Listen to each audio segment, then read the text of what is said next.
Hello student, welcome to my YouTube channel Gyan Junction. मैं सौरभ उनबार आपको BSc के लिए बॉटनी के लेक्चर इस यूट्यूब के माध्यम से प्रोवाइड कराऊंगा। तो आपको बीएससी बॉटनी के सिलेबस को अगर कंप्लीट करना है तो इस यूट्यूब चैनल को लाइक करें, शेयर करें एंड सब्सक्राइब करें।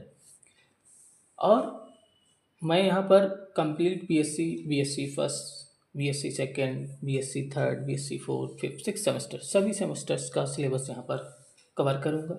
जैसा कि इस वीडियो में मैं बीएससी सेकेंड सेमेस्टर की यूनिट 6 एंजियोस्पर्म मॉर्फोलॉजी को डिस्कस करूँगा। तो इसमें इन्होंने क्या क्या सिलेबस दे रखा है यूनिट 6 में, जैसे कि यहाँ पर इन्होंने morphology and modifications of root, stem, leaf and birds. इसके अलावा types of inflorescence, flower, flower parts, fruit and types of placentation, definition and types of seeds ETC यहाँ पर हमें देखने हैं। तो जैसे कि हमें पता है कि plant morphology, what is the meaning of plant morphology. Plant morphology जब हम बात करते हैं तो मॉर्फोलॉजिकली जो हमें चीज़ें दिखती हैं, जैसे कि हम बात अगर बोलें तो यहाँ पर हम देखेंगे कि जो एक्सटर्नली प्लांट हमें कैसा दिखता है या किस फॉर्म में है वो, या फिर वो उसमें जो लीव्स लगी हैं वो कैसे अरेंज्ड हैं, या उनमें जो ऑर्गन्स हैं उनका रिलेशनशिप कैसा है। ये सब चीज़ें जब हम देखते हैं या स्टडी करते हैं तो उसे हम प्लांट मॉर्फोलॉजी कहते हैं। तो अगर हम बात करें तो प्लांट मॉर्फोलॉजी क्या है। प्लांट मॉर्फोलॉजी है the study of the external structure of plant, comma their form,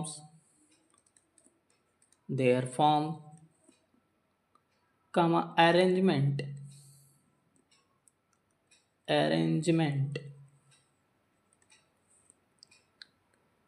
and relationship of organ। ठीक है, तो इसे हम क्या कहते हैं, प्लांट मॉर्फोलॉजी कहते हैं। तो जैसे एक्सटर्नली प्लांट कैसा दिखाई दे रहा है, या उसकी फॉर्म कैसी है, या उस पर जैसे मान लो कि फ्लावर किस तरह से लगे हैं, या लीफ किस तरह से लगी हैं, या बर्ड किस पैटर्न में लगी हैं, उसका अरेंजमेंट कैसा है, या उसमें रिलेशनशिप ऑफ द ऑर्गन्स, उन ऑर्गन्स में आपस में रिलेशनशिप कैसा है, ये सारी जब हम स्टडी करते हैं तो इसे बोलते हैं प्लांट मॉर्फोलॉजी। ठीक है, जैसे कि इन डायग्राम्स में रूट्स शो की गई हैं, जैसे ये रूट शो की गई है, ये रेफेनस की सूट्स है, बोले तो रेडिस, और ये यहाँ पर रूट शो की गई है, इधर यहाँ पर ये निमेटोफोर्स। तो डिफरेंट फॉर्म ऑफ रूट्स, तो रूट्स डिफरेंट फॉर्म में शो की गई हैं। जैसे कि यहाँ पर ये स्टेम के मॉडिफिकेशन शो किए गए हैं, स्कैप, थॉर्न और स्टोलन। जैसे कि हमें पता है थॉर्न, द स्टेम मॉडिफाइड, जो थॉर्न होता है वो स्टेम का मॉडिफिकेशन होता है। दो वर्ड्स होती हैं, थॉर्न भी जो होता है वो पॉइंटेड होता है, और स्पाइंस जो होते हैं वो भी पॉइंटेड होते हैं। तो जो स्पाइंस होते हैं वो लीव्स के मॉडिफिकेशन होते हैं, और थॉर्न जो होते हैं वो किसके मॉडिफिकेशन होते हैं, thorn is the modification of stem. वहीं हम बात करते हैं स्पाइन की, तो स्पाइंस जो होते हैं वो मॉडिफिकेशन किसके होते हैं, लीफ के। ठीक है, तो ये कॉमन चीज़ें हैं, यही हमारे एमसीक्यू में पूछ लिए जाते हैं। ठीक, तो जैसे कि ये हो गया यहाँ पे। तब अगर हम बात करें यहाँ पर, अगर हम बात करें कि जो प्लांट मॉर्फोलॉजी है या प्लांट बॉडी है, प्लांट बॉडी हम दो पार्ट्स में डिवाइड करेंगे, एक वेजिटेटिव पार्ट और दूसरा रिप्रोडक्टिव पार्ट। प्लांट बॉडीज जो है वो हम दो पार्ट्स में डिवाइड करेंगे, वेजिटेटिव पार्ट्स और रिप्रोडक्टिव पार्ट्स। तो वेजिटेटिव पार्ट्स में हम फर्दर इसे 3 पार्ट में डिवाइड कर देंगे। पहला स्टेम, दूसरा लीव्स और तीसरा रूट। ठीक, तो जब हम अब 2 टर्म्स तुमने सुनी होंगी, एक सुनते हो तुम स्टेम और एक सुनते हो सूट, तो इसमें कन्फ्यूजन रहता है। ठीक है, जब हम स्टेम विद लीव बात करते हैं तो इसे कहते हैं सूट, इसीलिए बोल दिया जाता है सूट सिस्टम।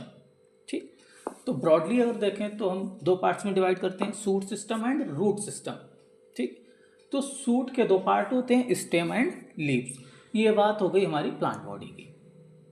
ठीक, रूट में हम बात करेंगे,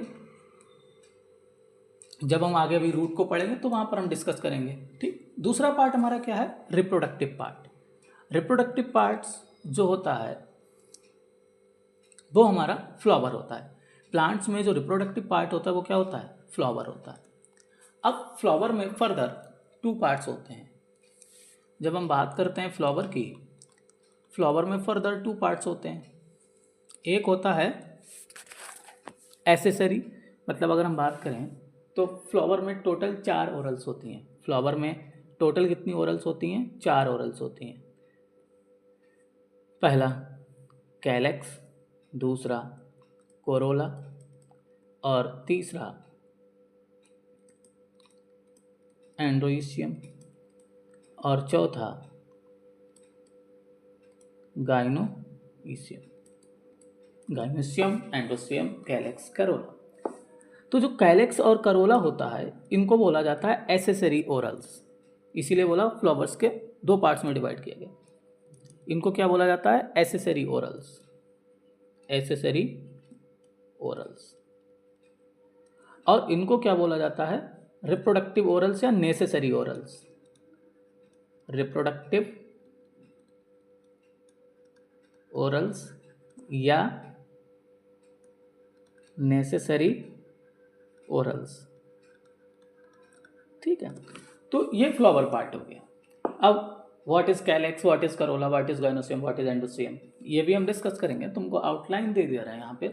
कैलेक्स जो होता है मोस्टली केसेस में जो फ्लावर के बाहर ग्रीन लीफ लाइक या लीफ नुमा स्ट्रक्चर तुमको दिखाई देते हैं उनको बोला जाता है कैलेक्स। कोरोला जो होते हैं वो कलर्ड होते हैं, तो कैलेक्स की एक यूनिट को हम बोलते हैं सेपल। एक कैलेक्स को अगर हम बोलेंगे तो उसे बोलेंगे सेपल। ऐसे ही कोरोला, कोरोला जो होता है जो कलर्ड पार्ट होता है फ्लावर का उसे बोला जाता है कोरोला। तो वो होते हैं, इसकी एक यूनिट को बोलते हैं पेटल। ऐसे फिर हम गाइनोसियम और एंड्रोसियम की बात करते हैं। ठीक, जैसे कि इस डायग्राम के थ्रू हम आपको दिखाना चाहेंगे कि जब हम रिप्रोडक्टिव पार्ट्स के स्ट्रक्चर की बात करते हैं तो क्या होता है। और अगर तुमसे कोई पूछ दे व्हाट इज़ फ्लावर, एक चीज़ हम बताने को यहाँ पर भूल गए, अगर कोई तुमसे पूछ दे व्हाट इज़ फ्लावर, तो फ्लावर जो होता है वो सूट का मॉडिफिकेशन होता है। सूट का modification, modification of suit is called flower. Flower किसे कहते हैं, सूट के मॉडिफिकेशन को फ्लावर कहते हैं। क्या होता है, जो वेजिटेटिव पार्ट्स होता है, जो मतलब सूट होता है, सूट कन्वर्ट होता है किसमें, सूट किसमें कन्वर्ट होता है, फ्लावर प्रोमीडिया में, फ्लावर प्रोमीडिया में कन्वर्ट हो जाता है। ठीक, तो हम यहाँ पर ये बात कर लेंगे।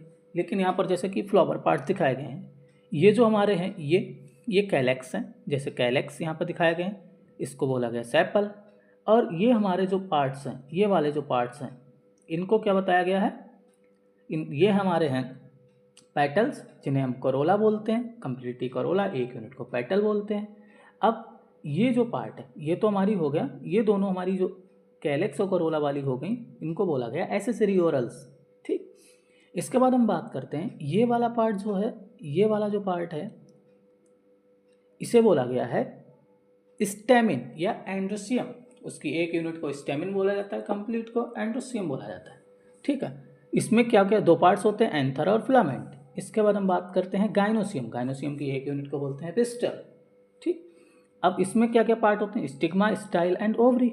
ठीक, अब दूसरी चीज, फ्लावर जिन पर लगे होते हैं उनको बोला जाता है रिसेप्टिकल। फ्लावर जिस पर लगा होता है या फ्लावर जिस पर अरेंज होती है फ्लावर ओरल्स उसको बोला जाता है रिसेप्टिकल, ठीक। और जिसके थ्रू वो लगा होता है उसे बोला जाता है पेडिकल। तो यहाँ पर दो टर्म्स होती हैं, एक फ्लावर होता है पेडिसिलेट, दूसरा होता है सेसाइल। ये फ्लावर जो इसके थ्रू लगा है, डंठल जिसे बोलते हैं, उससे बोला जाता है पेडिकल, और इसीलिए इस टाइप के फ्लावर को बोल दिया जाता है पेडिसिलेट फ्लावर। वहीं हम बात करें यहाँ पर, देखो फ्लावर में कोई भी डंठल टाइप स्ट्रक्चर तुमको नहीं देखा, डायरेक्ट स्टेम या ब्रांच से लगा हुआ है, इसीलिए इसको बोला जाता है सेसाइल फ्लावर, ठीक। अब बात करते हैं फ्लावर सेक्स की। देखो जब दोनों चीज़ होती हैं तो इसे बोला जाता है परफेक्ट बाइसेक्सुअल फ्लावर, ठीक। एक टर्म होती है स्टेमिनेट, एक होती है पिस्टिलेट। ये होते हैं यूनिसेक्सुअल फ्लावर। यूनिसेक्सुअल फ्लावर में स्टेमिनेट और पिस्टिलेट की जब बात करते हैं तो स्टेमिनेट में जो होता है हमारा जो गाइनोसियम होती है वो नहीं पाई जाती, और पिस्टिलेट में हमारे एंड्रोसियम एब्सेंट होते हैं। तो यहाँ पर सिर्फ ओवरी प्रेजेंट होगी तो उसे बोल दिया गया पिस्टिलेट, और जहाँ पर सिर्फ स्टेमिन प्रेजेंट होगी उन्हें बोल दिया गया स्टेमिनेट फ्लावर, ठीक। ये तो हमारी बात हो गई फ्लावर की, ठीक। अब हम बात करेंगे जो वेजिटेटिव पार्ट था उसमें सबसे पहले हम बात करेंगे रूट की, ठीक है। तो रूट क्या है? रूट जो होता है वो हमारा प्लांट का, इन केस ऑफ एंजियोस्पर्म या जिम्नोस्पर्म या टेरिडोफाइट्स, ठीक, क्या होता है? अंडरग्राउंड पार्ट है, अंडरग्राउंड ऑर्गन है। तो ये क्या है? अंडरग्राउंड ऑर्गन है, प्लांट का ये अंडरग्राउंड ऑर्गन है। In case of angiosperms, in case of angiosperm comma gymnosperm, gymnosperm and pteridophytes, ठीक है। ये बात हो गई यहाँ पे। इनके केस में समटाइम द रूट को, जैसे हम ब्रायोफाइट्स में बात कर लेते हैं, राइजोम के फॉर्म में भी होते हैं, कुछ लोअर टेरिडोफाइट्स में भी हम क्या कहते हैं, राइजोम के फॉर्म में होते हैं, ठीक। तो ये हमारा रूट वाला पार्ट्स हो गया, ठीक। जब हम बात करेंगे कि तो रूट डेवलप कहाँ होती है, जब हम बात करते हैं एम्ब्रियो से, तो एम्ब्रियो के रेडिकल से, एम्ब्रियो में हाइपोकटाइल के रेडिकल से जो होती है वो क्या होती है, डेवलप होती है। तो हम बोलते हैं कि जो एम्ब्रियो होता है, सीड में एम्ब्रियो होता है, एम्ब्रियो में ये हाइपोकोटाइल से क्या होती है, डेवलप होती है। और हाइपोकोटाइल में कहाँ से? रेडिकल से। रेडिकल, जब तुम एम्ब्रियो का स्ट्रक्चर देखोगे, प्लांट एम्ब्रियो का स्ट्रक्चर देखोगे, तब वहाँ पर देखोगे तो कहाँ से? हाइपोकोटाइल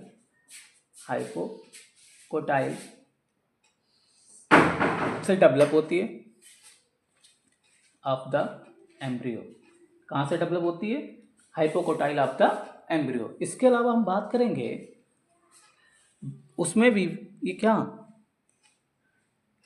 हाइपोकोटाइल के वेसल इंड पर प्रेजेंट होता है, एट वेसल इंड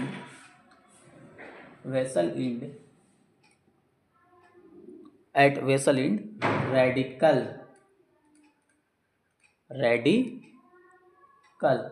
तो ये अगर हम अल्टीमेटली बोलें तो रूट कहाँ से डेवलप होती है? रूट डेवलप होती है रेडिकल से। रूट डेवलप होती है रेडिकल से, और कहाँ में? हाइपोकोटाइल रीजन से। एम्ब्रियो के हाइपोकोटाइल रीजन में बेसल पार्ट में रेडिकल होता है, वहाँ से रूट डेवलप होती है, ठीक है। रूट का काम क्या होता है? रूट का काम होता है ऑब्जर्प्शन में और फिक्सेशन में, मतलब वाटर को ऑब्जर्व करना, फिक्सेशन करना, स्टोरेज, बहुत सारे काम होते हैं, वो हम बाद में डिस्कस करेंगे। देखो अब बात यहाँ पर हम कर लेते हैं, रूट के जो पार्ट्स होते हैं वो 3 जोन्स में डिवाइडेड है। 4, अगर हम बात करें मेनली तो 4 रीजन में। तो पहला एक पार्ट है रीजन या पार्ट्स ऑफ रूट, यहाँ पे डाल दो पार्ट्स ऑफ रूट। तो रूट के हम पार्ट्स की जब बात करते हैं तो एक पार्ट होता है रूट कैप। सेकेंड पार्ट हमारा है एपिकल मेरिस्टम या रूट एपिकल मेरिस्टम बोल दो उसे, मेरिस्टम, या उसे रूट एपिकल मेरिस्टम बोल दो। तीसरा पार्ट है इलॉन्गेशन जोन। और फोर्थ हमारा पार्ट जो है वो है हमारा मैच्योरेशन।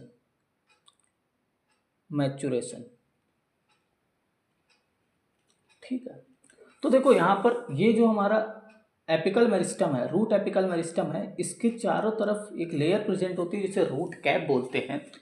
यह रूट कैप के बिहाइंड जो क्या है, रूट एपिकल मेरिस्टम है। उसके बाद रूट एपिकल मेरिस्टम के बाद कौन सा जोन है हमारा, रूट एपिकल मेरिस्टम मान लो यहाँ तक है। उसके बाद ये हमारा जोन जो है, ये हमारा जोन इलोंगेशन जोन है।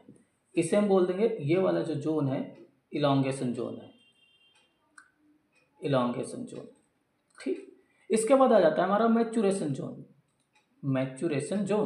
और मैच्योरेशन जोन पर क्या होता है, हमारे रूट हेयर प्रेजेंट होते हैं। और जो रूट हेयर्स होते हैं वो सिंगल लेयर होते हैं। ठीक, कैसे होते हैं, सिंगल लेयर होते हैं। यहीं पर अगर हम डिस्कस करना चाहें तो यहाँ पर हम इरेज करेंगे,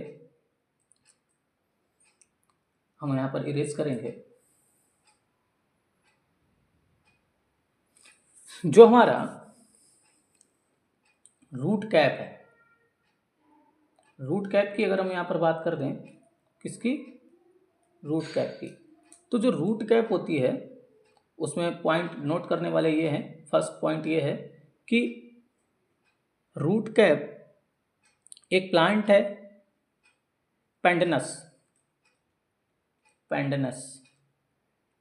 में क्या होती हैं, मल्टीपल रूट कैप पाई जाती हैं, मल्टीपल रूट कैप, ये नोट कर लेना। इसके अलावा अगर हम वही बात करें कुछ एक्वेटिक प्लांट जैसे आइकोर्निया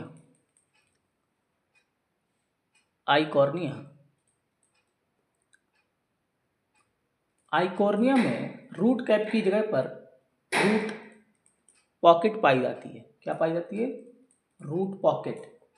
रूट पॉकेट क्या होता है, ये सेक लाइक स्ट्रक्चर होता है,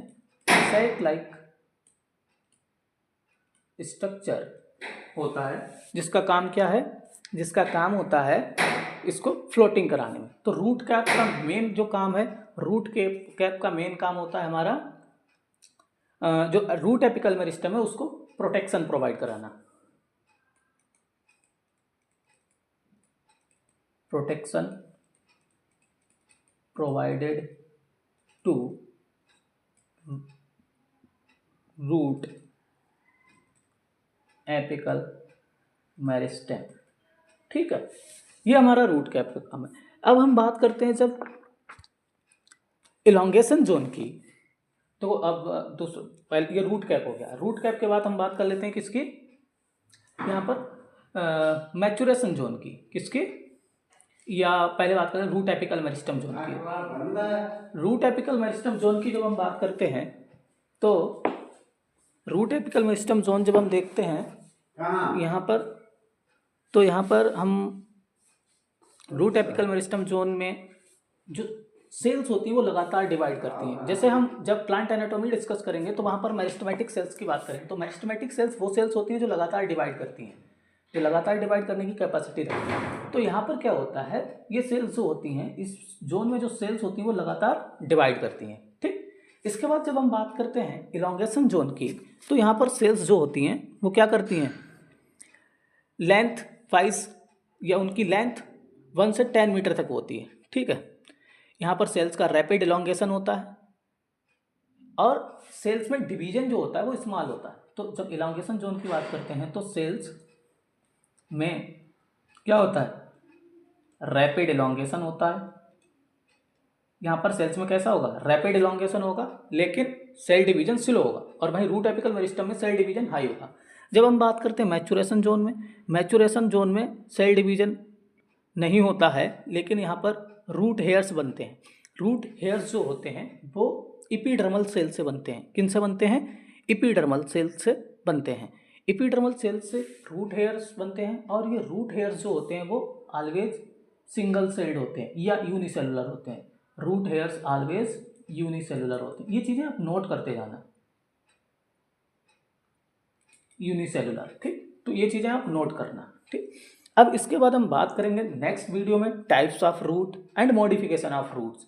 तो यहाँ पर हमने नॉर्मली रूट का स्ट्रक्चर, रूट के स्ट्रक्चर के बाद यहाँ पर हमने जो फ्लावर पार्ट्स हैं या फ्लावर रिप्रोडक्टिव ऑर्गन है या रिप्रोडक्टिव पार्ट है उसको डिस्कस कर लिया। वेजिटेटिव पार्ट्स में हमने आपको बता दिया stem, leaves and root system. Root system में हमने रूट को थोड़ा डिस्कस कर लिया है, उसकी टाइप्स और मॉडिफिकेशन नेक्स्ट वीडियो में डिस्कस करेंगे।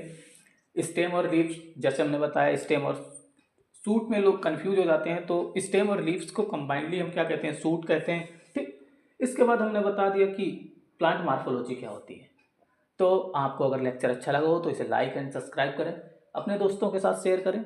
नेक्स्ट वीडियो में मिलते हैं। Thank you students.